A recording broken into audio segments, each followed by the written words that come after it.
నా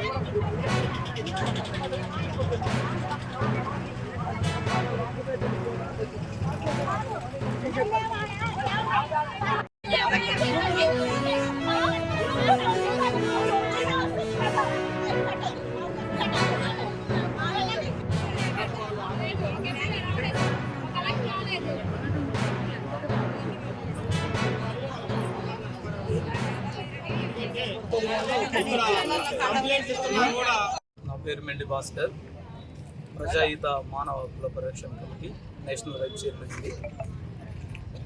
ఈరోజు జరిగినటువంటి యొక్క సిచ్యువేషన్ చూస్తూ ఉంటే మరి ఏజెన్సీ ప్రాంతంలో జరుగుతున్నటువంటి పరిస్థితులు అడ్డుగోలుగా మరి పర్మిషన్స్ ఇచ్చి ప్రజల యొక్క ప్రాణాలతో మరి చెలగాటమాడుతున్నటువంటి ప్రభుత్వ వైఫల్యము కావచ్చు, లేకపోతే గవర్నమెంట్ ఆఫీసర్స్ కూడా మరి ఆల్రెడీ ఎక్స్పైర్ అయిపోతున్నటువంటి ఆ భవనం మీద మరి 6 అంతస్తుల భవనం, ఇది చట్టానికి ఏజెన్సీ ప్రాంతంలో మరి చట్ట విరుద్ధమైనటువంటి పని.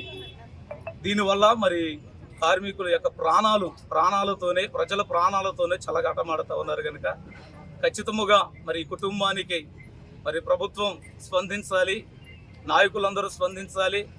మరి దీని యొక్క కారకులైనటువంటి వారిపై కఠినమైనటువంటి చర్యలు తీసుకోవాల్సినదిగా మేము ప్రభుత్వానికి తెలియజేస్తూ ఉన్నాం. కొంచెం అమ్మ కొద్దిగా గట్టిగా చెప్పమ్మా, ఏం కాదు. మా ఆయన పేరు ఉపేంద్ర. మాకు 2 పిల్లలు, మేము రోజు పనికి వెళ్తామండి. నలుగురు రమ్మంటే నిన్న నేను రానుందండి. మా ఆయన అప్పుడే వచ్చింది. మధ్యాహ్నం భోజనానికి కూడా వచ్చింది.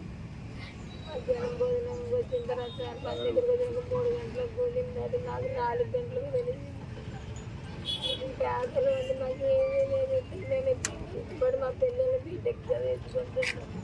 మాకు ఎప్పుడు నాకు తల్లిదండ్రులు కూడా లేరండి. ఆయనకు కూడా వాళ్ళ అమ్మ అప్పుదండి, వాళ్ళ అమ్మ కూడా ఆమె లేదండి. నాకు ఏదన్నా లేదండి. ఆ పిల్లలు రోడ్డు మీద సంపాదించేది ఆయన 20 రూపాయలు సంపాదిస్తేనే మాకు ఇల్లు గడవదు. నేను 200 లక్షలు నా పిల్లల్ని అట్టుకోదానండి. నా పిల్లల్ని ఎట్లా చదివానండి.